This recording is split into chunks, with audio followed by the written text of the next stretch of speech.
We have been thinking through Paul's letter to the church in Ephesus and to the brethren there, and Paul reminding them of what it means to be saved by the grace of God, what that means for our daily lives. We've been looking at Paul's applications of that in the last few chapters of Ephesians about being a new person, walking worthy of the call with which God has called us, being imitators of God and knowing what is pleasing to Him. And then in our marriages, as we saw last time in Ephesians chapter 5, the latter half of that chapter, where Paul gives us God's plan for marriage, His design of marriage, and how husbands and wives are to love each other, to honor and respect each other, to work together to serve God. And God is looking for and wanting godly homes, which brings us to the next thing Paul brings up in Ephesians chapter 6, beginning in verse 1. As he then dealt with husbands and wives in marriage, he now wants to talk about the relationship in the home between parents and children. As he says, first of all, in the first few verses, "Children, obey your parents in the Lord, for this is right." And then he quotes from even the Old Covenant. He quotes and says, "Honor your father and your mother, which is the first commandment with promise." I mean, even found in the 10 Commandments, that God has always expected children to obey their parents, to honor their parents. He says, "Honor your father and mother, which is the first commandment with promise, that it may be well with you and that you may live long on the earth." Paul points back to that again, God has always expected for children to honor and obey their parents as they grow up, as parents seek to teach and to guide their children.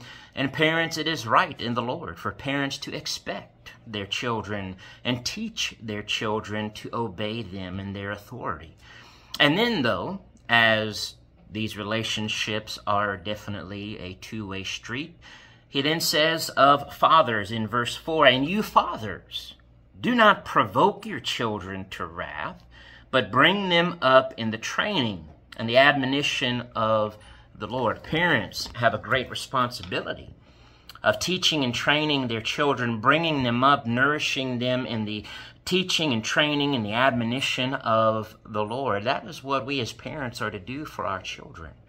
We are to guide them, we're to teach them in the way of the Lord and what is right, and to know the difference between right and wrong, and to teach them to obey God and what it is to live for God, but to do so in such a way that is not provoking them to wrath, but loving them, teaching them, training them.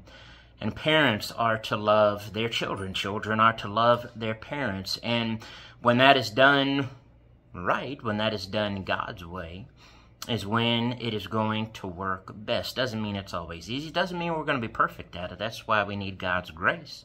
But this is what Paul reminds us, that if we are striving to be people saved by the grace of God and to be God's special people, to walk worthy of the calling with which we have been called, to be imitators of God, to be pleasing to God, to walk in His wisdom, then this is His design for the home.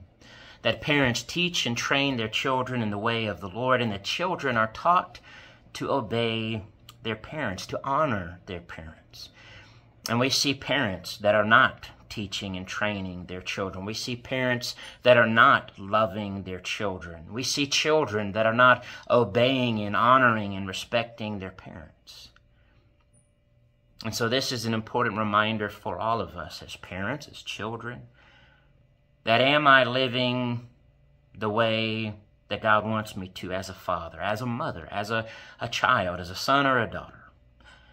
And this is what we need to come to if we are truly wanting to be people of God, worthy of His calling, and thankful for His grace. Let's continue to walk in grace, to live in grace, and this is how we do it, and be fully pleasing to Him.